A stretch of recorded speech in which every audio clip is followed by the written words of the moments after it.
Okay, welcome to part 5, I think. 1, 2, 3. No, part 4. Welcome to part 4. Okay, I'm going to talk about, or I'm going to pick up where we left off. Kelsey and I took a train to Nettuno to go see the body of Maria Goretti. So, I've already told you her story, but if you're just tuning in for this portion, feel free to look up Maria Goretti. She is a really awesome holy child, and yeah, her story is really worth knowing. So anyways, we got this train. It was like one way, €3. So overall, we paid about €6 to get there and back. And it took us maybe like anywhere from between 45 minutes to an hour. I wasn't really keeping track, but we we start getting like into more and more tropical like scenery, and we were like, oh my gosh, this is a really good idea. And it just looked warmer and warmer out, and there were more and more flowers, and then before you know it, we could see the ocean. So we get off the train, and it is just gorgeous outside. Like, it is, I mean, it had to have been 70 degrees tops, but that's like crazy because it's still, well, it up until that point it had been pretty chilly, you know, with being windy and stuff like that. So I mean, that was just so refreshing. It was just Kelsey and I. It was just the two of us. So we were like, okay, well, our RD residence director, Katie Hess, told us just walk to the shore, and then once you get to the shore and you're facing the ocean, just walk to the left, and the basilica is like, you'll see it. It's a basilica. So we thought, okay, well, I guess we'll just keep walking westward, until we hit the ocean. So we did. We walked out, and it was just so gorgeous out, and it was pretty quiet. There wasn't a lot going on. I mean, it was like a beach city. Like, for all of you in San Diego, I would say it's kind of like not quite La Jolla. It was kind of like Mission Beach, or Ocean Beach. It was really nice. So we get to the basilica, and the thing is, it's closed from noon until 3:30, I want to say, but it might have just been till 3, I'm not sure. So we got there around 1.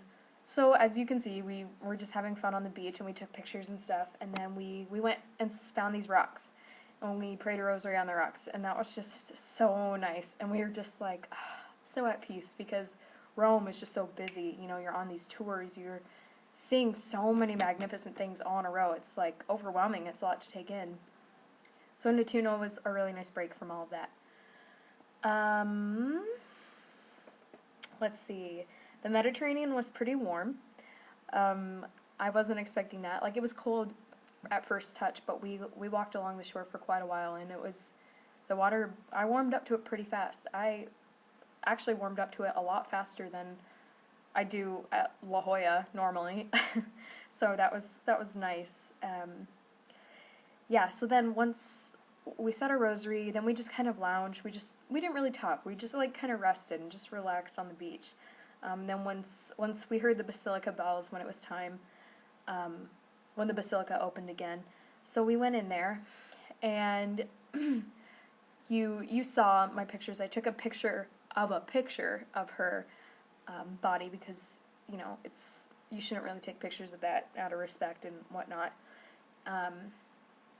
So we went down to the crypt where she was, and they just had these beautiful mosaics all along the walls depicting different parts of her life, and it was just the way it was put together. I mean, it was beautiful. It was just so childlike, and it was just really great. I felt a strong connection to my household while I was there, because I don't know, she's just like the ultimate child. She was so simple, and she was so humble, and she was ultimately so pure. She died for that. So I don't know, it was just really great. So it's completely empty because the basilica has just opened from the siesta. So we go up, and we're the only 2 people in there, and we just have Maria all to ourselves, and she's like, I don't know, 4'9". Like, she's just this tiny little girl. And so her body, it's almost like this, it's not, obviously, she's not uncorrupt is what I'm getting at. Sorry. her body is, it's almost like this body-shaped urn, you could say. So her bones and her hair and stuff were like inside of that, and so they had just on the outside a kind of ceramic impression of her. So that it looks like her body, but it's not. Her relics are on the inside. So, but still, how powerful. We prayed in front of that. And then you could see that people had, because it's kind of like, this is the case that her body was in, and then on top of that, it was an altar. So who knows, maybe they say a little mass down there, or they have services down there every once in a while. But you could see, like, in the glass, people had, like, kind of put their, like, written intentions in there. So Kelsey and I wrote down our intentions. We stuck them in there, and then we, of course, asked her to intercede for us, or on behalf of us, for all our intentions that we had placed next to her body. So that was just really great. So then we went upstairs, and upstairs, of course, is like the big basilica, but off to the side they had a gift shop. But it looked closed, and we were so disappointed, because when else are we going to be there again? And we go up to the sign, and there's a sign in Italian, and right next to it there's a sign in English, and it says, it gives you store hours, and then it says there's a weekly closing day, which you would think would be Sunday. I mean, I'm assuming Basilica, you know, they're pretty busy on Sundays. But no, they said weekly closing day, Monday. And that's when we were there, and we were like, oh no. And Kelsey was heartbroken, and she was just like, oh my gosh. She was like, please, Maria Goretti, she's like, make this happen. She was like, please, like, pray for us. Like, we need to get in there. And so I told Kelsey, there were some, like, little stands outside of the basilica, and I thought, well, why don't we go look around there, and then maybe we can come back in and find either, like, the pastor or somebody that works here that would open it for us. And she was like, okay. So we turn around, our backs are facing the store, and we're walking out of the basilica, and all of a sudden we hear this, like, jangling of keys, and we both look at each other, and we turn around, and there's this little nun. She's like this little old nun, and she's like she unlocks the door, she opens it, she sees us, and she goes, prego, and she's like beckoning us to come in. We're like, we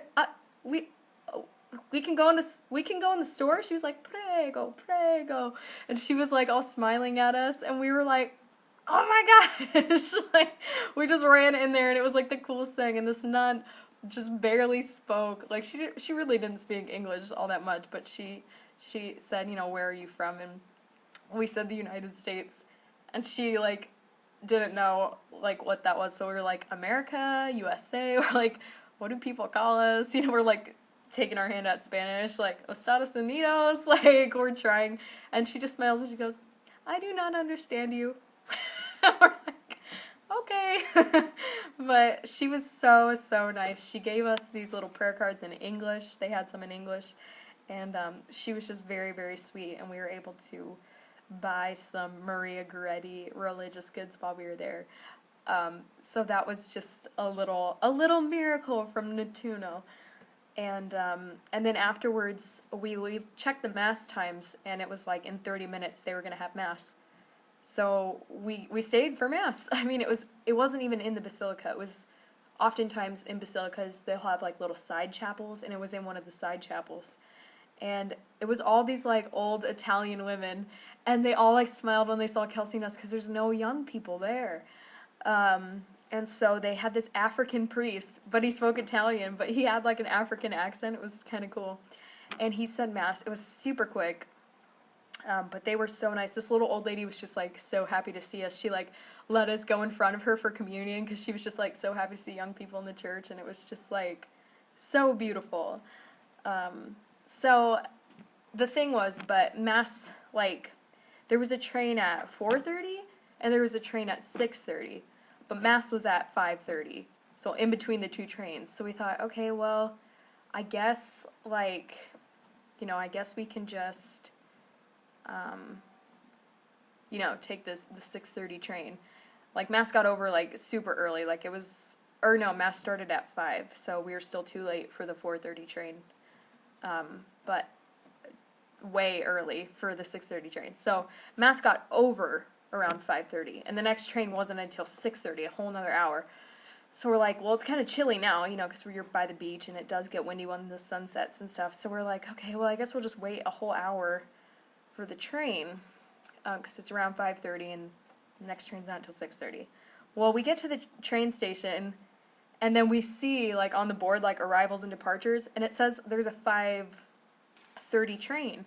Well, by this time, it's already, like, 5:45, and we're like, oh no, did we miss it? But we, like, run to the ticket counter, we're like, can we get a train to Roma now? And he was like, yeah, yeah. And so we run to the station, and we, like, the train is there, but we're like, this just seems too good to be true.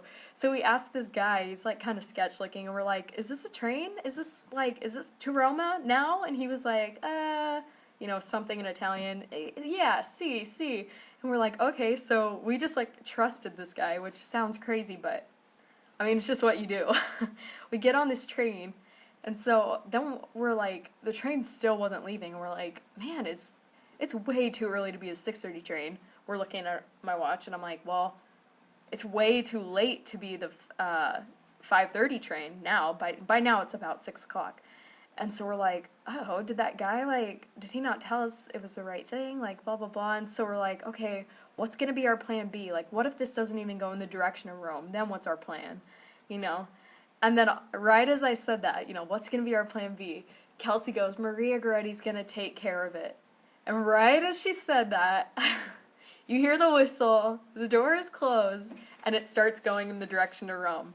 And so we got to Rome 45 minutes to an hour earlier than we would have, or that we were planning on. And we didn't have to stay in Nettuno, you know, when it was getting dark and kind of sketchy. So, I mean, everything just worked out. But that was kind of the end of our luck, because later that night, we had missed dinner by this point at the hotel. The university pays for our meals, but we had missed dinner, so we thought, well, let's go to St. Peter's. We'll take the metro to St. Peter's. Maybe we could grab something to eat and then sit in St. Peter's Square and eat dinner. That would be really nice.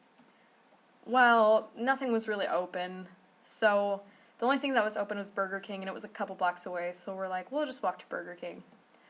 Well, they're doing construction on the metro, so the metro closes at 9 p.m. We finished eating around 9:30, so we were like, okay, we can't take the metro. Let's try and figure out the buses, because you can use your metro ticket for the buses. Well, that was just a mess. Kelsey and I, like, this is the intersection, and her and I just, like, we're running around it for about an hour and a half, 2 hours. Then we're like, maybe we can just walk back to the hotel. I'm so glad we did not walk back to the hotel, because it was really, really, really far away, like, farther than we could have even imagined. So we ran into these two Franciscan students, and they were like, oh yeah, no, we know what we're doing. It's this bus. Not. Kelsey and I are like, are you sure we already tried it? They were like, yeah. No, it was completely wrong. So finally we asked someone for directions. They showed us the right bus stop, and then finally we got there. But it took us quite a while. So like I said, completely recommend the metro. Do not try to figure out the buses, because it's pretty impossible. But all in all, it was a good, relaxing day. Got to escape from Rome a little bit. Got to see Maria Goretti. She really interceded for us the whole trip, and I know she will keep interceding for us. So that was really great. We did spend one more day in Rome, but I've already told you all the stories from that. So we just stayed one more day in Rome, and then finally we went to Assisi, which was about 3 hours north of Rome, by bus. So stay tuned for that video, because I have lots of cool stories to share about Assisi, and I had one of my most profound experiences of the semester in Assisi. So stay tuned for that, and God bless.